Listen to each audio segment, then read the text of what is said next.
Hey everybody, welcome back to Squarebox Games, and today we're going to be unboxing an adventure pack for the Lord of the Rings the card game. We're going to be looking at the Fate of the Wilderland adventure pack. Now this was the last of the 6 packs for the Arid Mitharin, I'm never going to be able to pronounce that correctly, cycle with the Wilds of Ravinian Deluxe expansion. This was released not long. I think there was one more cycle after this before the game went on hiatus for a while. But now it is back as a revised edition. But I don't know if they're going to reprint these. I've actually had this one for a while, and the main reason I wanted to get this was for this guy right here on the cover.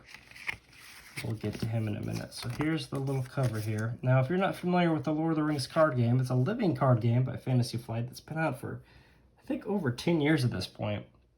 The first edition of the game, I think, had over 100 packs of expansions you could get. But basically, instead of a trading card game or collectible card game, this pack, no matter what, is always going to have the exact same cards in it. So you can go out and buy this, your friend can go out and buy this. There's no randomness, no luck of the draw. The rare card, every card is the same rarity.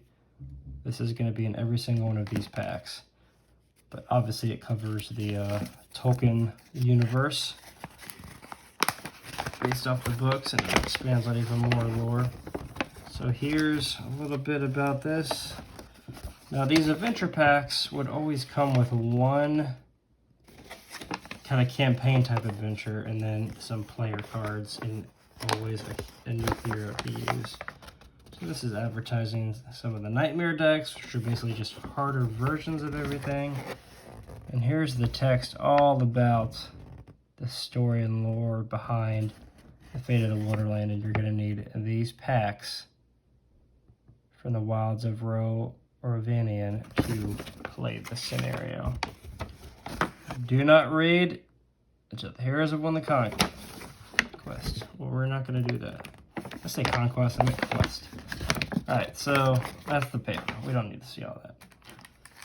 We want to see the cards. That's what it's all about. I'll put this right here. So let me just make a lot of noise here. Now, if you haven't played this game, I would really recommend it. So they just came out with a new revised core set that I think has some new campaign cards in it. I would highly recommend picking it up. This game is great, but I will say it is not for the faint of heart. It is a difficult game. It is cooperative, and you can play it solo, which is one of the big draws I had, that I could be able to play this on my own if I wanted to. But it is difficult. So, our hero, Radagast, one of the wizards. He's the guy more associated with creatures that we'll see here, but he cost 11 to get into your group there. He's got 2 willpower. I can't talk tonight. 2 willpower, 2 attack, 3 defense, and 4 health. He's a Astari. You may use resources from Radagast's pool to pay for creature allies of any sphere. So obviously he's creature oriented. And as a response, after you play your creature card, Radagast doesn't exhaust the quest. So basically you can use resources, even though he's lore, you can use it for any creature ally of any sphere. And then when you do that, you can quest with him. He won't exhaust, so he'll be available to attack or defend if you need to as well. So really thematic there. I love him. But let's see what else we get. Some leadership cards here. A Messenger Raven, a creature, which would obviously go well with him. Really simple there. 1/1/1, no attack or defense. It can attack or defend or have attachments, which is fine because it doesn't have any attack or defense to give. As a refresh action, you can return this to its owner's hand and name the card type. Choose a player to look at the top card of his deck. If the card is that name typed, add it to its owner's hand. If not, you discard it. So basically, you can bring him in and out to not only look at the card type, but basically let this guy quest for free. I think we get 3 of every card type here in these packs. The King's Return. It's a song. Another leadership card. Search your deck for a guarded attachment and put it into play. Shuffle your deck. Actually, what I'm going to do is put these, stacked it down like that. So I want to keep them in the order for now. A Loyal Hound, which is a creature, but in the lore sphere. 2 health. It costs 2 to get out. 2 attack, 1 willpower. Can't have attachments, response. Discard this to cancel up the 2 damage dealt to a hero you control. So they kind of guard your heroes. The Great Hunt. You must use resources from 3 different heroes pools to pay for this card. So you have to have 3 heroes to even play this. You can't do this if you only have 1 or 2.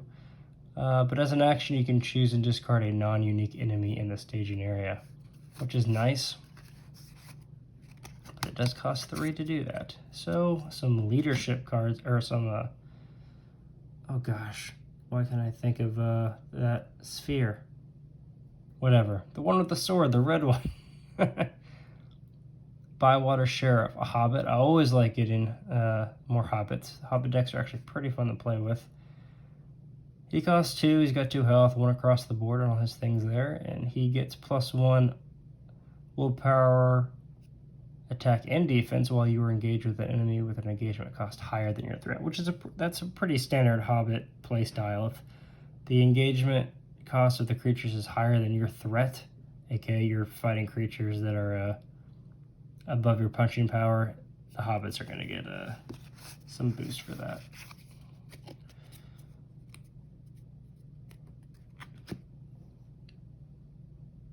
I can't pronounce this. This Eagle's debt. Play only if you control a unique character with the Ishtari trait and another unique character with the Eagle trait. Probably that Eagle. Search the top 5 cards of your deck for an Eagle or Ishtari ally and put it into play. Shuffle your deck at the end of the round. If that ally is still in play, return it to your hand. That only costs 1. That's pretty nice. So you can have Radagast and I forget what, I guess that one, I think that hero that's the Eagle is in the same sphere, so that would make a lot of sense. Okay, on to the last sphere, which, why can I not think of the names? I'm drawing a blank tonight. Comment down below what this sphere is in this one so I can remember once and for all. I got lore and leadership, but I can't remember what the other 2 are. Please comment so I can remember. Feel free to correct me. Mithril Shirt cost 1. It's an artifact, armor, guarded by a location. So when it comes out, it goes to a location. You have to defeat that location to get this. Attached to a hero. When that hero is dealt any amount of damage, reduce it by 1, which is really nice, especially because it only costs 1. Throw those on some hobbits, help keep them more little tanky than they are, because they are pretty low health. Obviously, they're smaller creatures. Reforge. Choose an attachment with a printing cost of X in any player's discard pile and play that attachment for no cost. So basically, you can use this to get one of your, probably most likely a weapon, but any attachment back, but you have to pay its cost. So if it's an expensive weapon, you're going to have to pay a lot. And Radagast Staff, obviously made to work well with this guy. Let's see what it does. It's an artifact item. Staff cost 2, colorless. Attached to him, exhausted to choose 1. Reduce the cost of the next creature ally you play this phase by 2, which is awesome. Ready a creature ally, which is awesome. Or return a non-unique creature enemy engage with you to the staging area, which is also awesome. This is going to be a good combo. As soon as I'm done with this, I'm probably going to make... Oh, you got 3 of those. I'm surprised. It's a unique item, but they give you 3 of that card. Like, even though I don't have the Wilds deluxe pack to be able to play this quest, I bought this pack just because I want to make a deck with him. I have some Eagles. I've got Radagast. I'm going to make a deck just with those guys there, and then hopefully get the deluxe pack at some point, but it's hard. Some of those packs are out of print and they're really hard to find, or they're very expensive. So we're going to take a quick look here at the quest cards. I don't want to dive in deep, so there's spoilers ahead. If you don't want to know anything about the quests, don't look at these next cards. But I'm going to go through them quick because personally I don't want to know too much about them until the first time I play them. But the Goblin's Assault, let's see, there's the Faith, This goblin, I assume, gets +2 defense for each other enemy in play and can't be dealt damage unless he has resolved an attack already. And he forces you, if you quest unsuccessfully, you put a progress counter on there for each player. Man. So it looks like we've got a couple different objectives here. And there's the main man. Look at that. 50 engagement. That's insane. He's an orc goblin, but he's riding a wolf there. 2, 3, 2, and 5 health. Immune to player card effects. That stinks. Can't leave the staging area. That stinks. So when he's destroyed, you win the game. Okay, so when he attacks, discard the top card of the encounter deck. He gets plus attack for this attack. Gosh, where X is the discarded cards printed. Gosh, that's insane. Especially these later packs, later quests, they just get ridiculously difficult because they assume you have a much larger card pool at that point and can make stronger decks. But man, so it looks like we got some of these elite goblins, and you can see here these would be for the harder mode of the game. I always play easy because this game's hard enough where you take these out, so you would only have 2 of his elite with him. Fierce Vanguard, Warg Riders, a lot of enemies there, and now we have Gates of Gundabad, a Mountain Gate, Hilltop Battlements, a lot of fortifications here. They're considered mountains as well. Dwarven Watchtower, Sloats of Gunadad. This is going to be fun. Doomed 1. We got some Treachery, Fierce Attack. His Command. Dark Clouds. And then these are the actual quest cards. So we will just read 1A. I don't know why they always put them that way. 1A.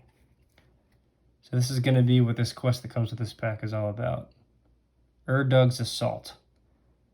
Dagnir is dead. In a move long planned, Urdug has returned with an army of goblins to lay claim to Gundabad and the dragon's wealth. Setup. Add the goblins' assault, the hero's defense, and Urdug to the staging area.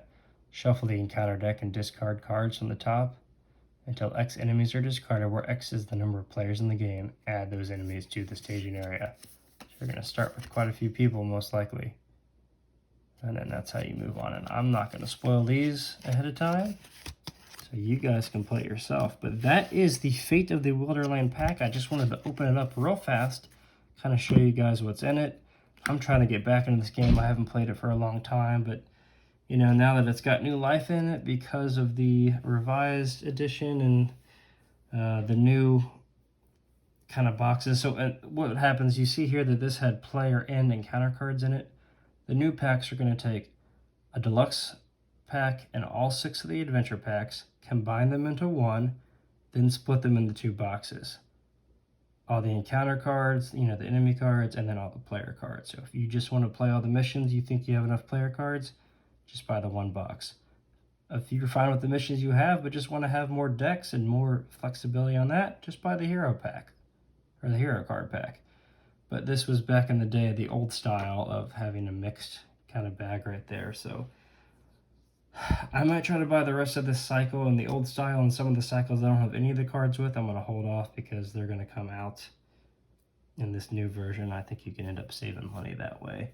But like I said, that's just a little overview of this pack. If you guys haven't played this game, go check it out. If you have, let me know what kind of cards Radagast works well with. Maybe how you feel about the this particular encounter. And let me know what those 2 spheres are, because for some reason I just cannot. Spirit. I think Spirit's the blue one. But I don't. Tactics? Spirit and Tactics? That may be right. Comment down below. Let me know what the 4 spheres are. I'm going to quit talking. You guys go have some fun.